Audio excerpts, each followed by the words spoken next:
Drone Rusia merekam penampakan mayat tentara Ukraina yang bergelimpangan. Tentara tersebut tewas usai diberondong tembakan senapan mesin Rusia.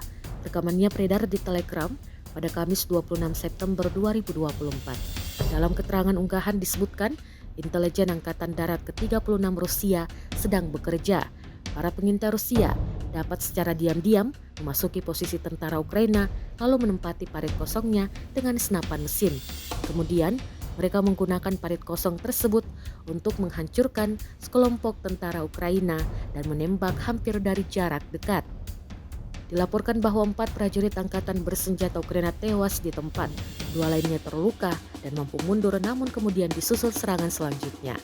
Menurut beberapa laporan, pasukan dari Kompi Pengintai Brigade ke-58 Angkatan Bersenjata Ukraina disergap.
Download Tribun X sekarang, menghadirkan lokal menjadi Indonesia.